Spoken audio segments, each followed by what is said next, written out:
Welcome back. If you just joined us, we showed you clips earlier from Joy Bokwe and, of course, Tunishele reacting to the statement credited to the Oba of Lagos. Bokwe said he wasn't sure that the Oba said it, and I also played you the Oba's clip. Now, you can decide whether the Oba actually said what he was, he's been said to have said. Lots of grammar there. Of course, WILCOX Alexa is still right here with me in the studio, and we're joined now by the PDP Publicity Secretary of Lagos, TAOFIK GANI. Thank you for finding time to come. Thank you. Good morning. We hope you're also going to come again. Very well. We were talking about, you said certain people are taking that statement out of context, that it was made out of a friendly atmosphere. Does that in any way erases the heaviness of such statement? Certainly of not. Casting people literally into the Galaga. No, certainly not. It doesn't. It doesn't. It doesn't erase the heaviness. And sincerely speaking, might be I could attribute that a slip of tongue of the Oba. Being somebody that I have followed his antecedents all the while, is a man you know where he stands in terms of political issues, which rather is unfortunate. He has been standing with APC 2 and 2 all through the time, even though Obas are supposed to be non-partisan. But we find that politicians have been able to corrupt the Obas, not only in Lagos, in so many places, and the Obas now take side and kings now take sides of things. But it doesn't erase the heaviness. But for me, the attachment that came after it, I think for me it was overhyped. And like I said, I'm seeing the clip for the first time. From a social commentator point of view, I'm seeing that clip for the first time, the full clip for the first time. And I don't think the kind of weight that's been attached to it would have really gone to it, if not that we're in the era of politics and everyone wants to score political points. But it was also uncharitable for Joe Bokwe to say it. He never knew the Oba said it. I think it's clear that the Oba said it. And, it's all right. Yes. Let me bring TAOFIK GANI in here. There's a lot of talks about what the Oba said. But what people are not also talking about, because we have the full clip, we played it earlier before you came in, is what transpired after the Oba said it. The Igbos were in cheers. As a matter of fact, for everything he said, they were cheering him. Yes, right after the Oba finished that statement, the leader there, you can see just like what you're seeing on your screen. They kept on endorsing the Oba's candidate. What are your thoughts along that line? I must say that it is very unfortunate that the Oba had made that slip of tongue, but I think it was really not a slip of tongue. It was deliberate, and it is very unfortunate that an Oba can threaten the lives of a whole tribe. Let me say that ordinarily it probably would not have gained this type of interest, but because we had just held an election where a sitting president lost and conceded even before the final result was announced. What type of president more do you need? And so for a group of persons acting in proxy to now, deploy an Oba to begin to threaten the lives of people just because he wants them to vote for his candidate is very unfortunate. I tell you that the people who went for record purpose, because we are in this game together, they are really not the representative of the non-indigenous or the Igbos. They are card-carrying members of APC who our intelligence report revealed to us, collected large sum of money through the Oba on behalf of all other royals so that they will mobilize and vote for APC. It turned out that they yet were not able to mobilize the non-card carrying members of APC who are Igbos. And so the Oba was infuriated, and so he invited them. So if you still heard them or still saw them still cheering, it was because they have no choice. They must, because they all belong to the same party. But the damage is done already. It is belated for anybody to begin to say that the Oba had a slip of tongue or the Oba did not say it at all. The Oba said it emphatically. If you don't vote for Ambode, you will perish in the waters. On a very good day, and if not because obviously the government of the state must have deployed the Oba to say this, the Oba by now should have been suspended. because this is bad, this is not good. The Oba should have been suspended until after we conduct this Saturday election, because it's apparently a threat to free, fair, credible election in Lagos State. What now, exactly especially is within the, that is domain. What exactly is the position of PDP Lagos on this matter? Our position is that first and foremost, we condemn it. We are not disturbed by it in any way, because we even have told the non-indigenous and other fans of PDP to go ahead and vote. Nobody can harass them. But we are saying that in this act, we see the governor of the state being an accomplice for over 48 hours. It's about 72 hours now. He has not said anything. And the political observers, the public commentators, they are seeing this. And for anybody to say that this is not grievous enough to have this type of will I say unpopular celebration is very unfortunate. We must laud this as much as possible, not for any political interest now, but for posterity, because what you will find out now is that people will start to kill non-indigenous, will start to kill Igbos if APC loses this election. So we should take this very seriously. Well, that might be too quite scary. Yes. I don't know where you got that from. Quite scary. But ALESTA, the APC as a party has already dissociated itself from this claim, saying that the Oba acted alone. Is that enough? Because he made mention of the position of the governor. Yeah, let me say this. I'm happy meeting GANI for the first time. I meet him always I'm always seen on television, even though I'm not a category member of any party. I'm a social commentator. Since his predecessor John shipped to the APC after the other election, he's been holding real fort for his party and believing in what he believes in strongly. And I think that's a commendable position, and I admire him for that. I may not agree with all the things that he might be saying or he has always been saying, but his doggedness is quite understandable, you know, and I really have my respect for him.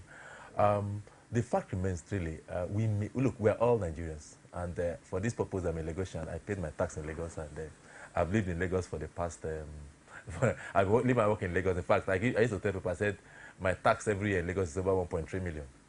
You know, every year in Lagos, I sustain Lagos government with as much as 1.3 million. I'm not sure the governor pays that much tax, which I do. So I'm a Lagosian, but even though, if today I wake up and say I want to contest as a councillor in my local government, GANI will oppose me. GANI will oppose me. He will ask me to go and bring my birth certificate of where I come from. But you see, that is Nigeria we face in. But you see, for me, I don't think we should hammer it home. There's not to hammer home. The election of, if the Oba is and I still maintain, from the clip I saw, the Oba spoke out of slip of tongue. The last, because that was his last statement. He was even want of words to say, because he was visibly angry. I also say that APC, the Oba belongs to APC. He endorsed somebody from day one. Even when the party had never endorsed somebody. I don't know about the working of the party. Even when the party has never, it was even after the meeting that Joe Boku and others were like, well, they can't go against the KBC. Let us, in Yoruba, the Obas are revered. And the Oba of Lagos has never diminished in his status as an Oba, as a father. He has always played that role, even to the PDP and everybody. He might be an APC supporter, even to the PDP, he has always played that role. So, but the fact is that we don't need to hammer it home. The APC lost in strategic places, and which was as a result of the Igbo votes, the Igbo bloc votes. That fact was established.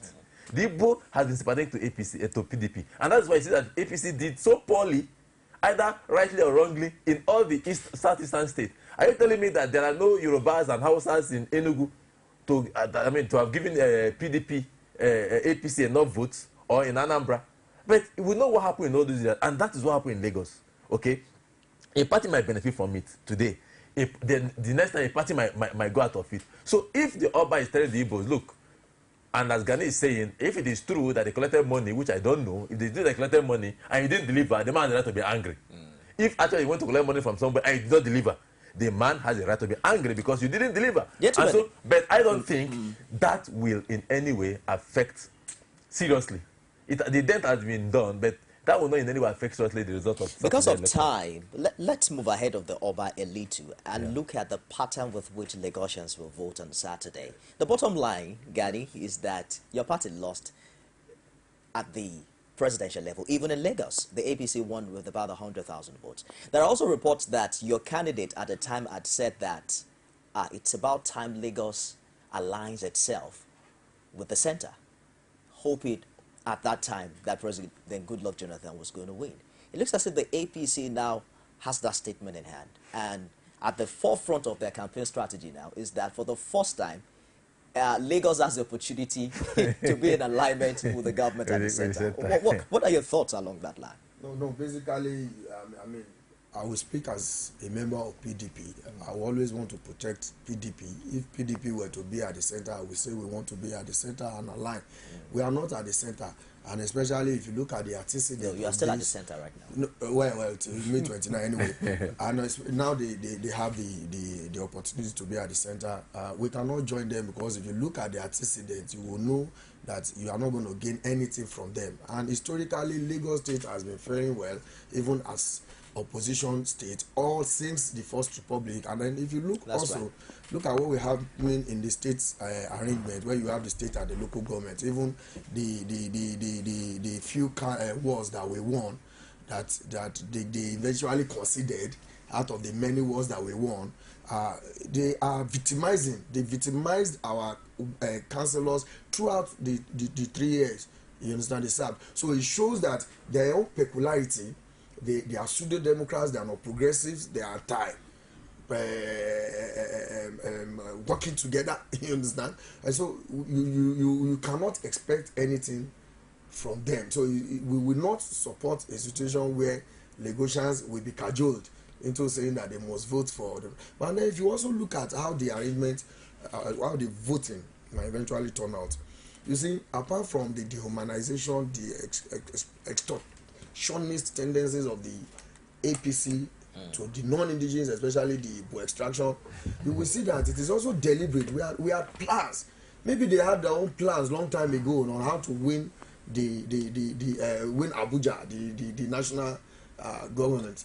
We also had our own plans on how to win Lagos, and so we saw it, and deliberately we considered about six slots to non-indigenous. Igbo specifically 4 slots. Today, APC cannot even risk, even with the so-called rumored popularity and being in control of Lagos politics, they cannot risk giving non-indigenous slots, elective slots. Today, you have 3 Igbos representing Lagos State on the platform of PDP, because Lagos State is for all. We supported that Lagos State is for all. The Igbos today, the economy of Lagos is even as this good because the Igbos are trading in Lagos, so they should have the right. And so you have that consistency, block votes coming to PDP, all things being equal. If we lost the presidential election, it was not because of anything. Okay. I think it was just because, first and foremost, I mean, we were at the receiving end. Anything that was seen as bad, I was saying, Shebi, what did you do 16 years ago? And then people voted in a way they were able to sell General Buhari. All those people who voted for General Buhari are coming with the same sentiment to vote for the personality of Governor Jimmy Agbaje by the special grace of God.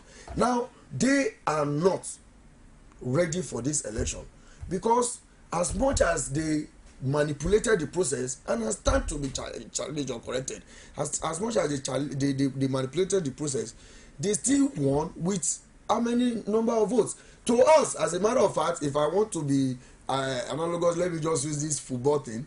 If Eyimba goes and play Real Madrid and Real Madrid wins just by 1-0 in Spain, Eyimba won the match. If it was to be a final match, Eyimba won the match. So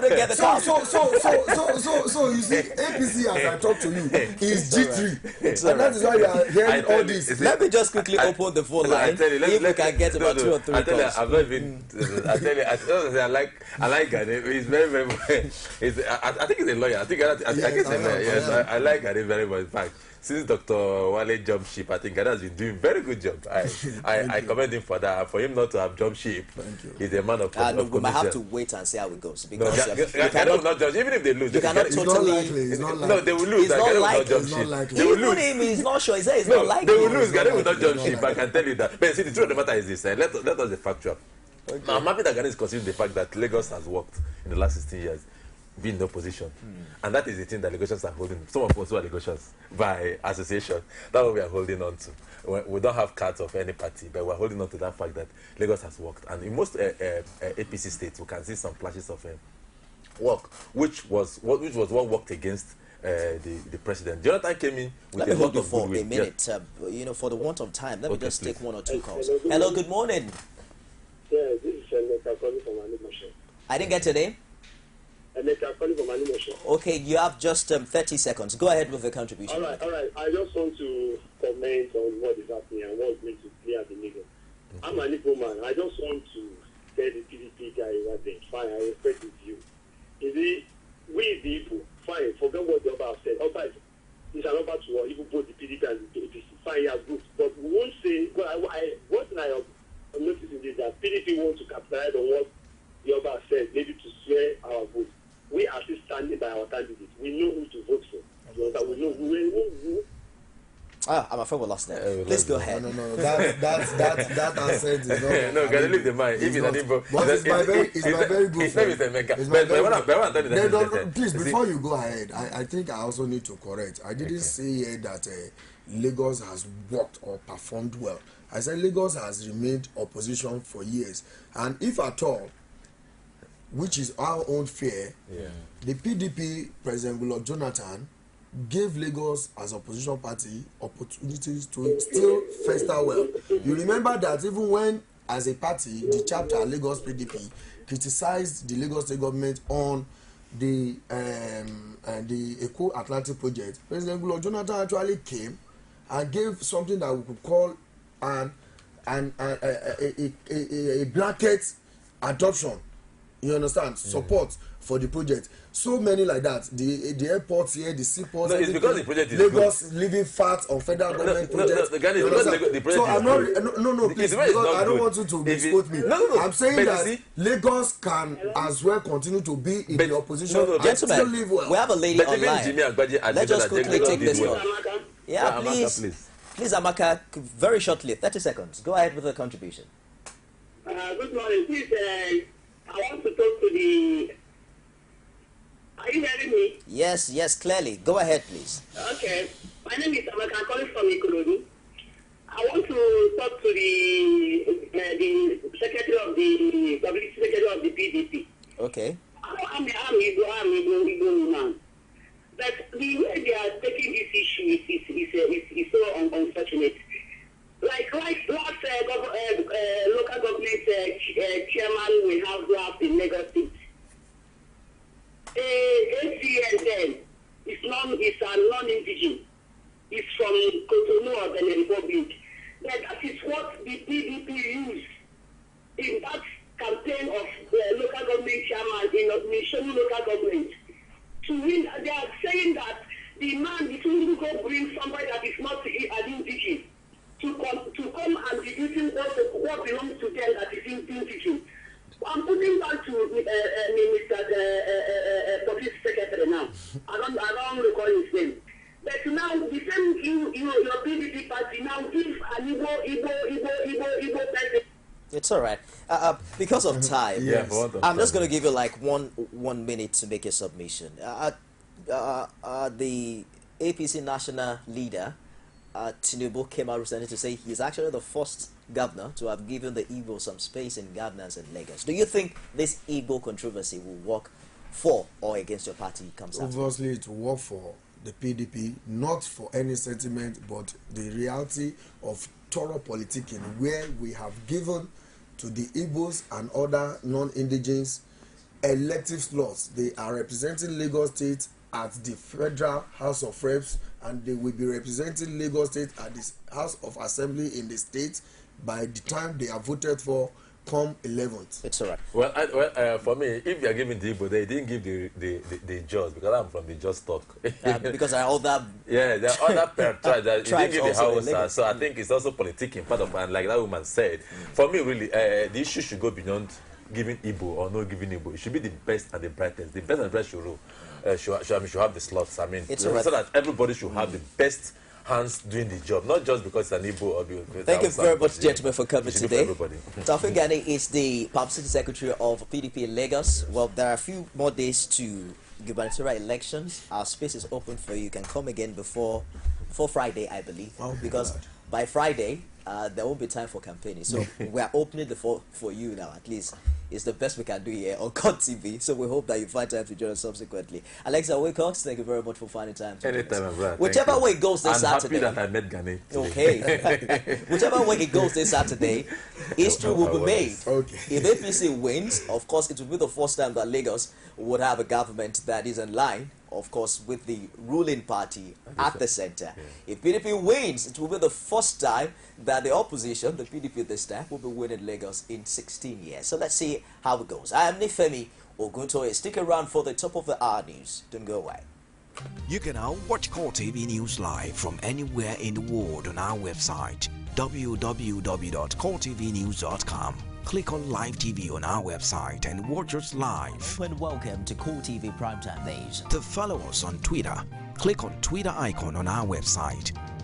On Facebook, click on the Facebook and YouTube to see all our previous news production. You can also watch us live on YouTube. Click COT TV, leave a space, then news. COT TV News, a 24-hour news station.